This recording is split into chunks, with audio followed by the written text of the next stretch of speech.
Hello, grade 11 students, and welcome sa ating supplemental video. I'm Sir Dan, and I'm here to help you to ease your struggle on the uses of paraphrasing and direct quoting in your life as students and future professionals. Today, you will learn how to differentiate summarizing, paraphrasing, and direct quoting, and identify the features of them. So what are we waiting for? Let's get it on!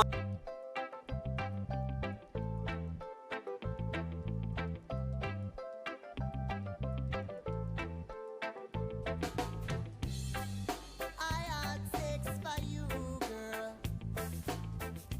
Inside love is so true, To start with, let us have a short review about summarizing. According to Diane Hacker in 2008 in a Canadian writer's reference, explains that summarizing involves stating a work's thesis and main ideas simply, briefly, and accurately. Summarizing is an important skill in critical reading that is often used to share the essential ideas in a book chapter, an article, and or parts of it. These essential ideas include the gist or main idea, useful information, or keywords or phrases that help you meet your reading purpose. Summarizing is generally done after reading. Summarizing is also an important skill because it helps you to deepen your understanding of the text, identify relevant information or key ideas, combine details or examples that support the main idea, concrete on the gist or main idea in keywords presented in the text, and capture the key ideas in the text and put them together clearly and concisely. If there is a summarizing, there is also a not summarizing. You're not summarizing when you write down everything. Write down ideas from the text word for word. Write down incoherent and irrelevant ideas.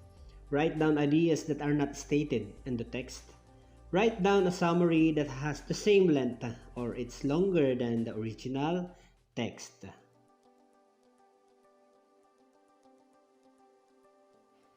In summarizing, we are guided by different summary formats. The first one is the idea heading format. In this format, the summarized idea comes before the citation, as in example below.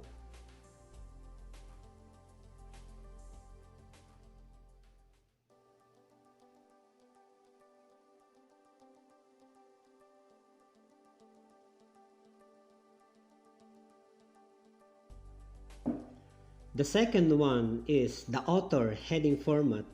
In this format, the summarized idea comes after the citation. The author's name is connected by an appropriate reporting verbs, as you could see in our example below.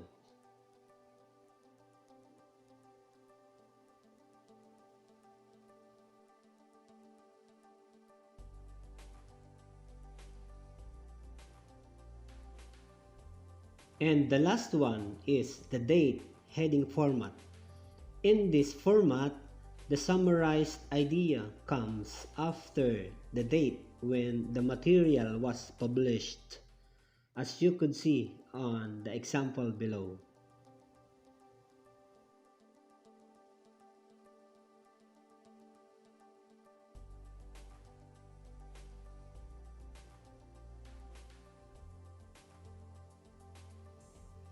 That's all for our review, and let us go on to our main topic, which is the differences between summarizing, paraphrasing, and direct quoting.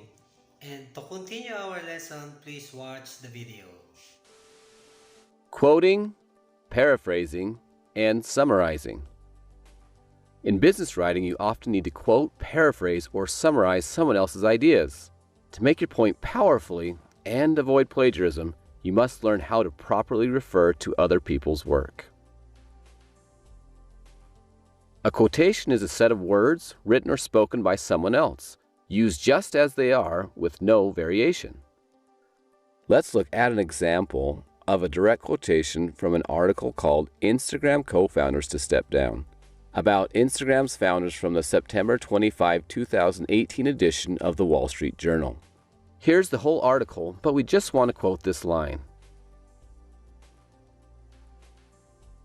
In order to use this quote in our writing, we need to indicate who said it and where it can be found in this way. The Wall Street Journal's technology contributor Deepa Seetharaman said, "The two co-founders of Facebook Inc.'s popular Instagram app are stepping down, a move marking continued tumult at the social networking giant." Notice that the highlighted sections indicate to the reader when you start and stop using the borrowed information. You'll need an introductory phrase and some sort of citation or reference each time you quote someone. A paraphrase is an altered version of someone else's words that retains the same meaning. You paraphrase someone when rephrasing their point will be more effective with your audience. For example, your paraphrase may contain less technical language or be less formal. According to Deepa Seetharaman, technology contributor for the Wall Street Journal, the two founders of Instagram are resigning, another sign of problems at Instagram's parent Facebook. You can also mix some direct quoting and some paraphrasing. According to Deepa Seetharaman, technology contributor for the Wall Street Journal, the two founders of Instagram are resigning from Facebook, a move marking continued tumult at the social networking giant. A summary is a shortened version of someone else's words and ideas, covering key points only. Here's the summary of the same passage from the Wall Street Journal article. Management turmoil continues at Facebook with the resignation of Instagram's co-founders, according to the Wall Street Journal's Deepa Seetharaman. Here's an important point. You need to tell your reader who originated the idea you are using and signal why the person is credible. Here, we signal Deepa Seetharaman's credibility with this introductory phrase. The Wall Street Journal's technology contributor Deepa Seetharaman said, "If you have more information about the source that will help support your point, insert that information, but don't go overboard like in this example." The Wall Street Journal's technology contributor Deepa Seetharaman, who previously worked for Reuters covering e-commerce and lives in San Francisco, said, "The highlighted information is too much and not pertinent and should not be included. A pertinent piece of information that we should add is this." The Wall Street Journal's technology contributor and Facebook expert Deepa Seetharaman said, the two co-founders of Facebook, "Don't just plop other people's thoughts into your writing. After you insert a quote, paraphrase, or summary, demonstrate its value and context. Explain to your reader why you included it and why that idea supports or illustrates your argument. Indicate the what, then the so what of the borrowed idea. For example, consider this quotation.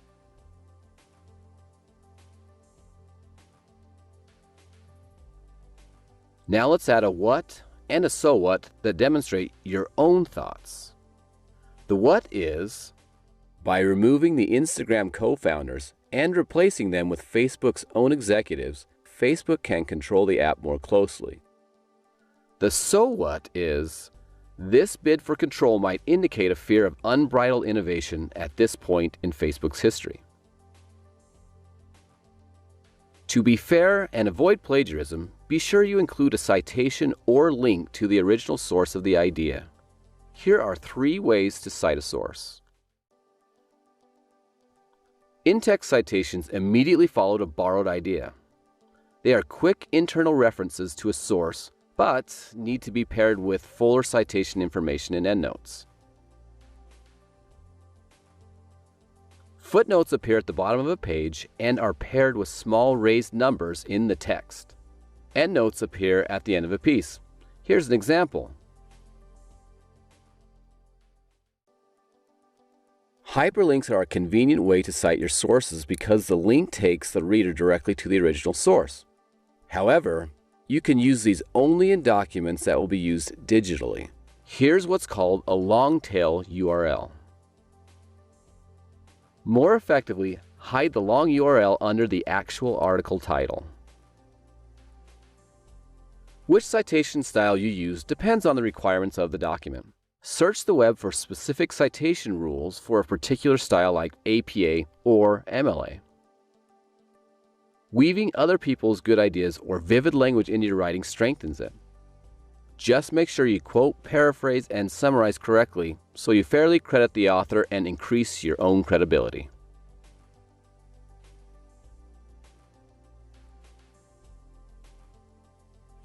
Thanks for watching the video, and to have a quick summary of our lesson, let us have this. For the quick recap on our lesson, in comparing, summarizing, paraphrasing, and direct quoting, in summarizing, it does not match the original source word for word. It also involves putting the main ideas into your own words, but includes only the main points. It also presents a broad overview, so it's usually much shorter than the original text. And last, it must be attributed to the original source. While in paraphrasing, it does not match the original source word for word. It also involves putting a passage from a source into your own words. It also changes the word or phrasing of a passage, but retains and fully communicates its original meaning. It also must be attributed to the original source. While in direct quoting, it matches the original. It is usually a short part of the original source. It also cited part appears inside quotation marks.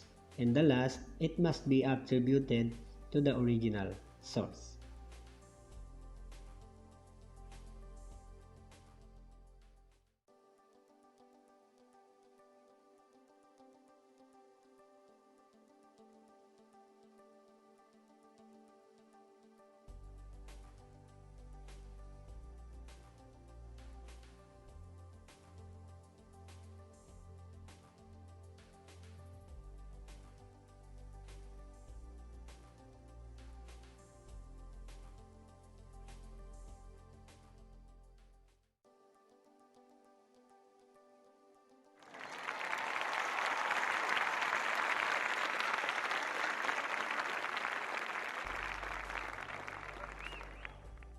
Thank you for listening and watching. For our assessment, you're going to compare summarizing, paraphrasing, and direct quoting using a Venn diagram. Get your paper and write at least 3 similarities for each overlapping and section and 3 differences for each distinct section. I'll give you 5 minutes to finish this activity. Good luck and thank you.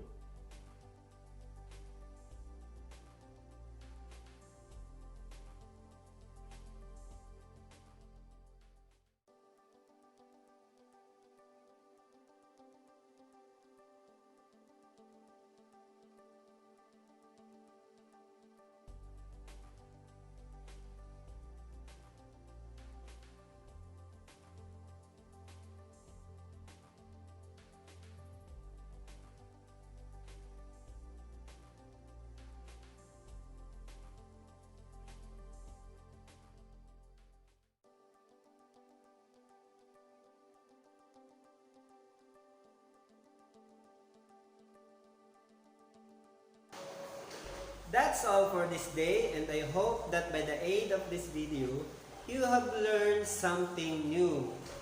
Thank you for watching this video, and God bless us all. Thank you.